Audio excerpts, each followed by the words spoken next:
इस तरह से बात करते हो तो मैं भी तुम्हारे साथ डील करने के लिए कभी नहीं आता। अरे तो तेरे साथ डील कर ही कौन रहा है? जाना यहाँ से, क्यों हमारा फालतू में टाइम खराब कर रहा है? अगर ऐसी ही बात है तो कोई बात नहीं, मैं चला जाता हूँ।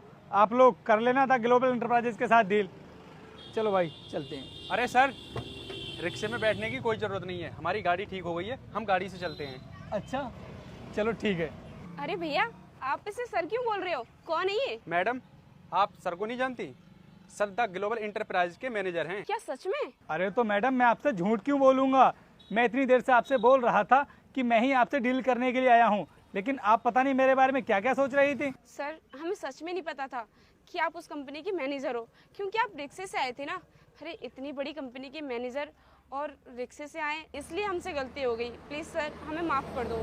तो तुम्हारे कहने का मतलब है जो इंसान अपनी ज़िंदगी में शो ऑफ करता है तुम्हारी नज़रों में उसी की वैल्यू है। अगर मैं इस रिक्शे से आ भी गया तो कौन सा गलत काम कर दिया मैंने? मैं बहुत ही साधारण परिवार से निकला हुआ इंसान हूँ और मैंने अपनी ज़िंदगी में ना बहुत उतार चढ़ाव देखे हैं, इसलिए मुझे किसी भी चीज़ से चलने में कोई शर्म नहीं आती है। अगर मैं चाहता तो वापस भी जा सकता था, तुम्हारी डील भी कैंसिल हो सकती थी। इसलिए मैंने सोचा कि तुम लोग काफ़ी दिनों से मुझसे डील करने की रिक्वेस्ट कर रहे थे, इसलिए मैंने तुम्हारी परेशानी को समझा। लेकिन मुझे क्या पता था कि तुम इंसान को उसके हुलिया को देखकर जज करते हो। सर मैं मानता हूँ कि हमसे बहुत बड़ी गलती हुई है, लेकिन आप हमसे डील करने के लिए मना मत कीजिए, क्योंकि सर हमारा सपना है द ग्लोबल एंटरप्राइजेज कंपनी के साथ जुड़ना। तो तुम्हारा ये सपना अब सपना ही रहेगा, और अगर तुमने जल्द ही अपने इस व्यवहार में बदलाव नहीं किए ना तो देख लेना कोई भी बड़ी कंपनी तुम्हारी कंपनी के साथ डील नहीं करेगी। तो भूल जाना कि इन फ्यूचर हमारी कंपनी तुम्हारे साथ कोई डील भी करेगी।